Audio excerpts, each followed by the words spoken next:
just in, an unidentified low-flying object has been spotted west of Pretoria in South Africa. And it may be of Chinese origin.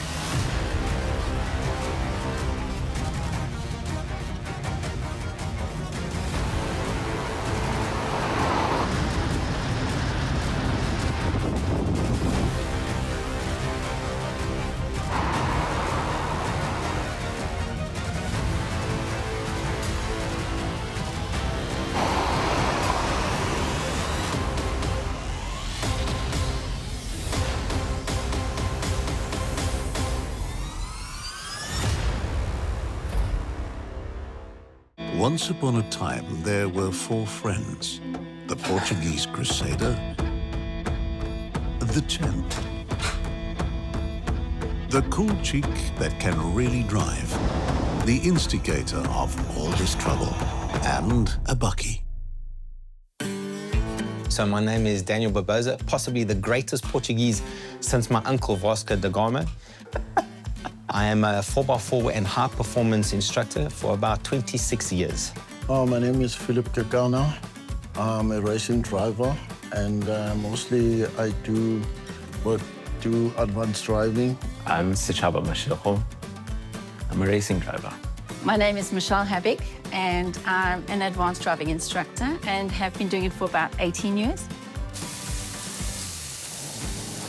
Okay. You know real men braai with word term. Oh, no, but small that though. So I organised a braai with 2 very good friends of mine, Michelle and Philly, and I took this opportunity to show them my fabulous and outstanding cooking skills. And lo and behold, there was Sechaba in a vehicle I didn't recognise.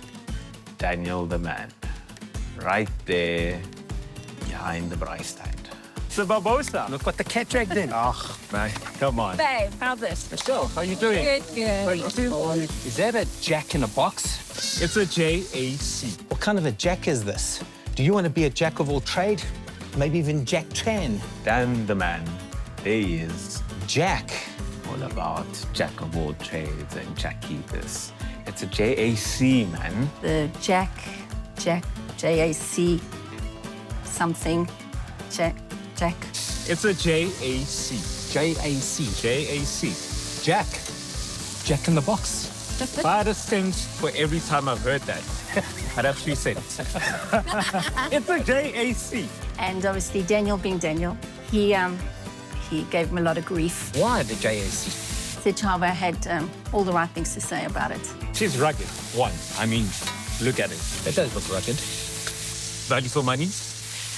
Okay. And believe it or not, it's properly quick. Double cab buggy, properly quick. I have an idea.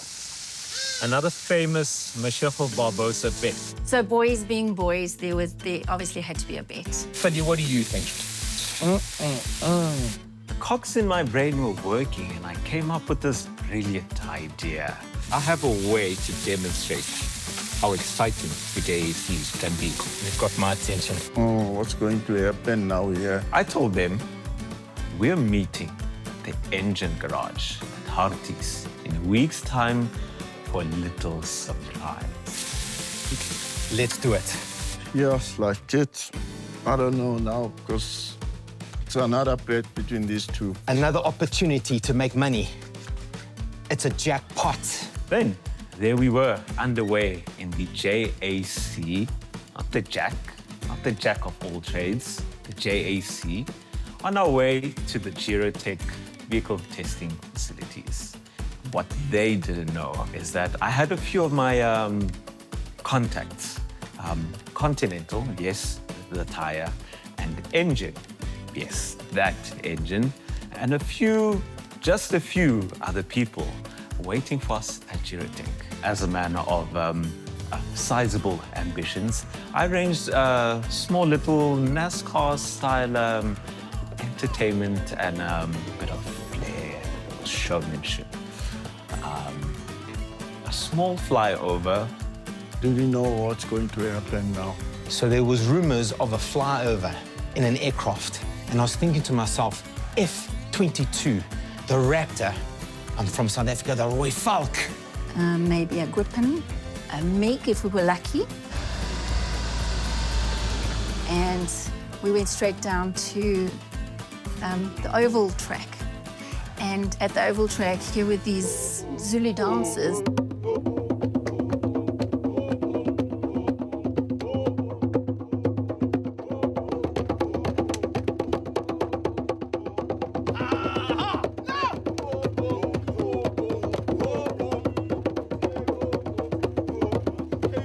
And we sang a national anthem with Zulu warriors.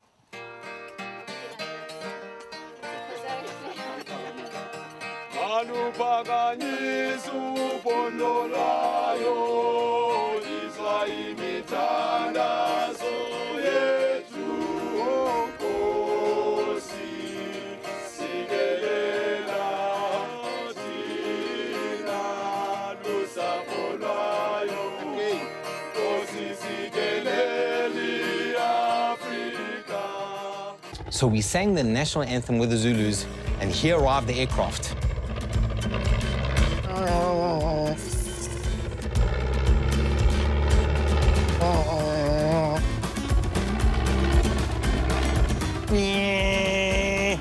What the hell?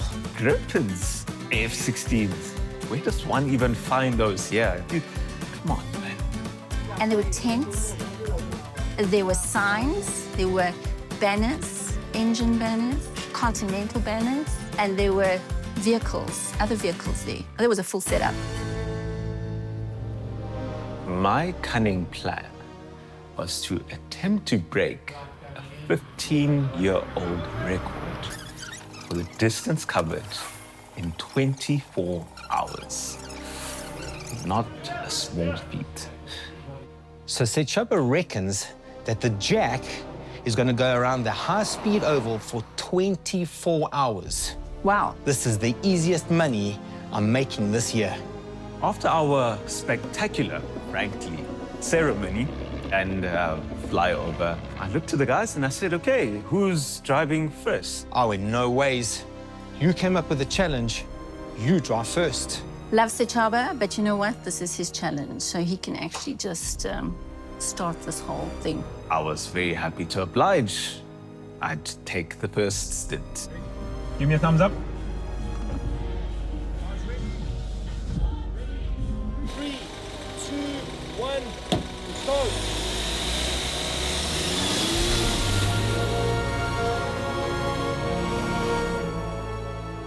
I don't have much hope. We'll probably be done in an hour, so I'm not going to hold my breath.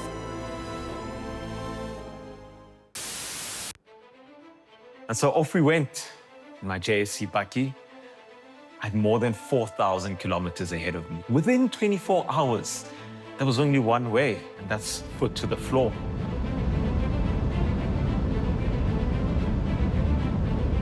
Two-liter turbo bakkie. I was impressed, and I was only a few laps in. Just drive as fast as you can. Sounds easy, right? Just going around in circles. But listen, I've driven cars fast before, but this was something different. You're like looking at the ground and the cars on its side almost. Sure. But it only took about 2-3 laps, and then we're in the groove of things. And the bakkie was just trucking along.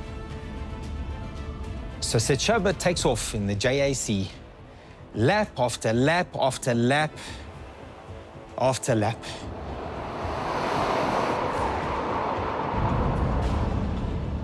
And I'm looking at my watch and I'm going, how long is this going to be? Honestly, I don't have much hope. We'll probably be done in an hour, so I'm not going to hold my breath.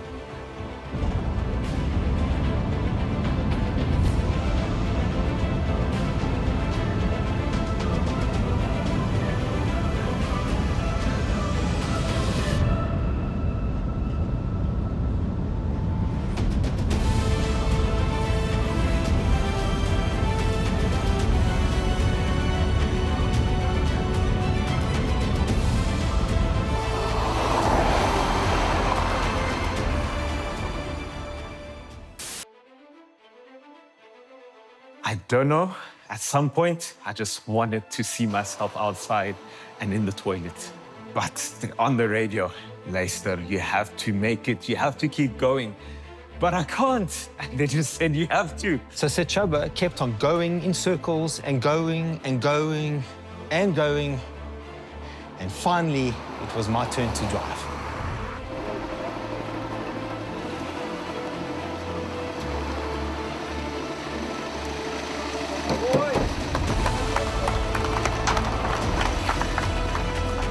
On average, 177 on the GPS. 177 Yeah, is your average. 177. So down the straight, are you putting up more pace? Down the straight, yeah, indicated about 181 is the best I've seen. On Yeah. the GPS, it gives about one, And then, 179-ish. yeah. Yeah, it's quite close. But listen, it's tough to get anything more than that. Yeah. I tried running right up to the edge, but it's marginal.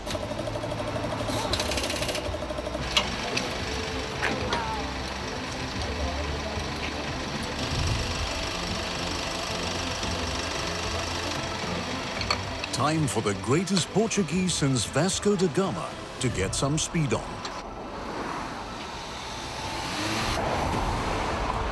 Started off my first lap, thinking to myself, I'll stick to about 160 kilometers per hour.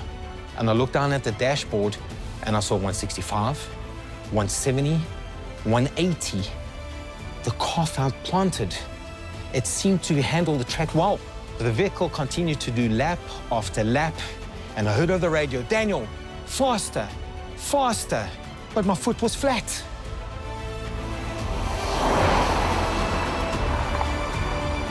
And just like that, my session was over.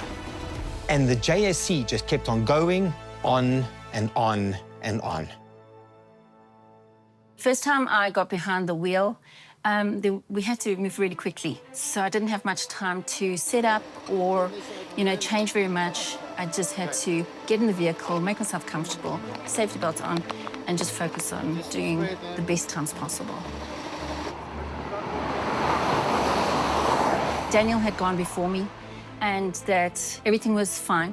And he just said to me, it's all good, it's very dark. There's not many points of reference. So he gave me a couple, but I had to just work off what I knew from previous drives there. And then I just put pedal to the metal and went. And sort of got my eyes in because acclimatized my eyes to the dark. And once I'd done that and focused on certain points, I just knew that I would be fine. It was mostly the cornering that was, something to think about because you don't want to take the cornering too quickly or too late, otherwise you're in the barrier. But once I'd figured that all out, it went well. Was incredible. Yeah, I got into a rhythm and then everything was great. I didn't think I'd say this, but I actually enjoyed driving in the evening.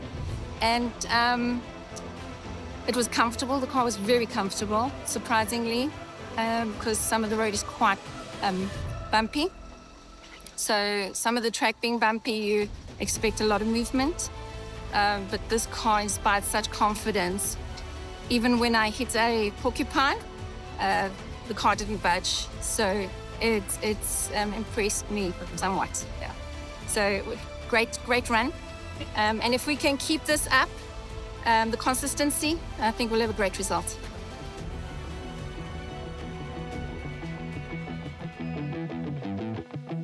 Time waits for no man, or even a pretty lady. The clock was ticking mercilessly. Every single second counted.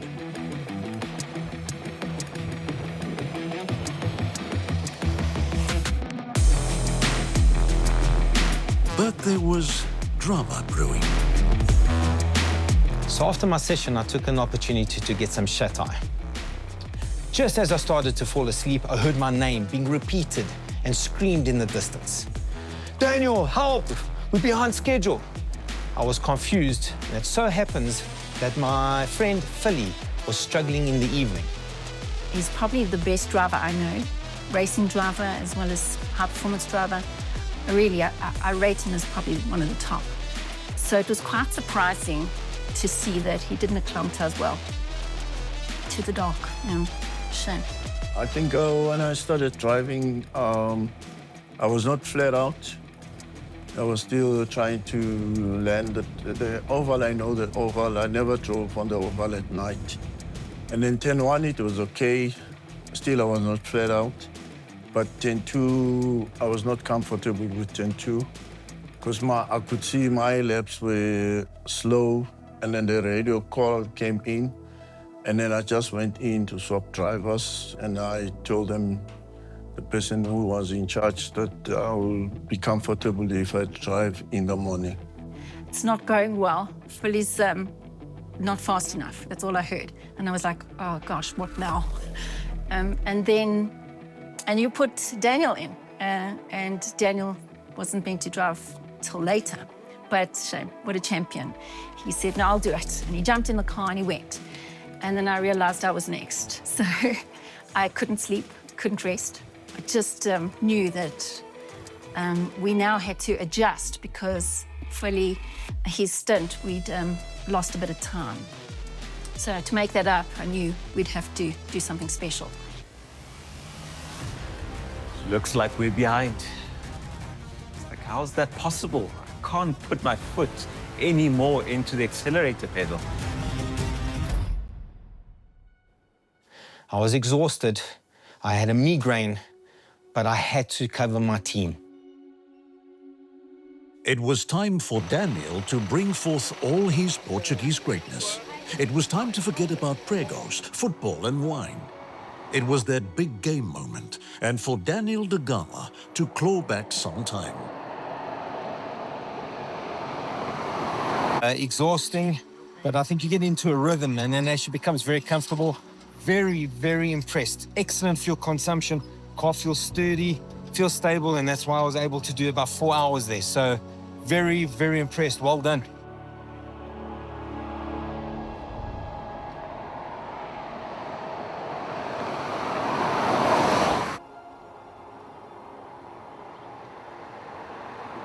And as the night made way for a glorious sunrise, the JAC was almost back on schedule.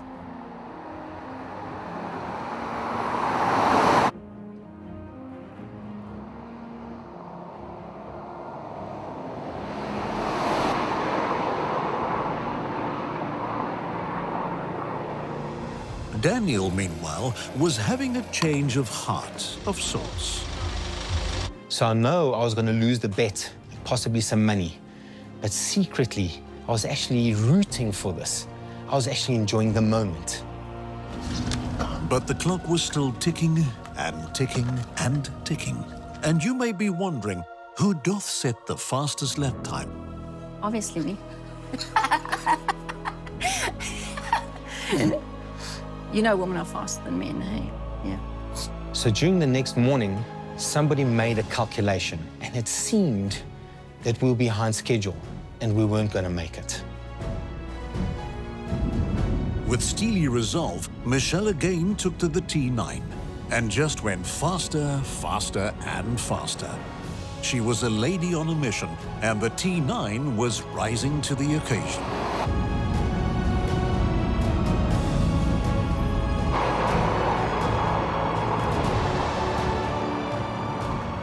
So the JAC kept on going at 180 kilometers per hour. I was impressed with the reliability, and it just kept on and on and on.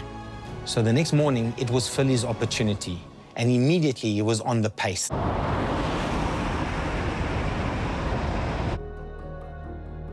So at lunchtime, the numbers showed that we were actually on pace.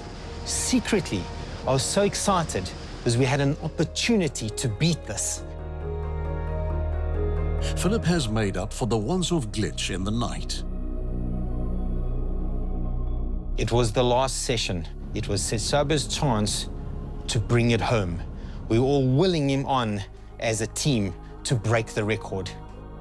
And so, as the hourglass runneth out, Sechaba was still pushing the JAC T9 as hard as it could go, running at an average speed of around 175 kilometers per hour, lap after lap after lap. There I was, crossing my fingers, always on the radio, and finally the message came in.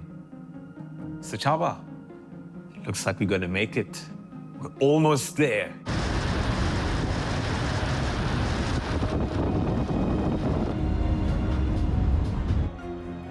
It's the last lap. Now we're counting seconds. 3, 2, 1. And I just came up to the pits and I just pulled in, slammed on the brakes. And the cheers, I could just hear them over everything. We did it. We did it. We beat the record. And we actually did it. I'm in shock. We actually broke the record. And that is the tale of how a bucky from a far, far away place came to South Africa and broke a 15-year-old benchmark, going faster and further than ever before.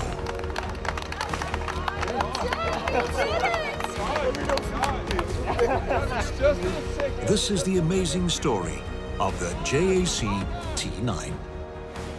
We did it. We did it. Yes. Suck it, Daniel.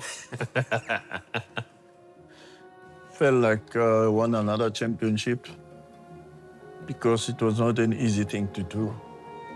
It was a huge victory, you know, to do something like that, especially at that high speed on the oval. It was amazing, actually, going from depressed and down, thinking you've done all this effort and made all this, you know, hard work, and you might not make it, to, hang on, we actually have a chance here. And then elated when actually we made it. Yes, yes, yes. Maybe I should have done that.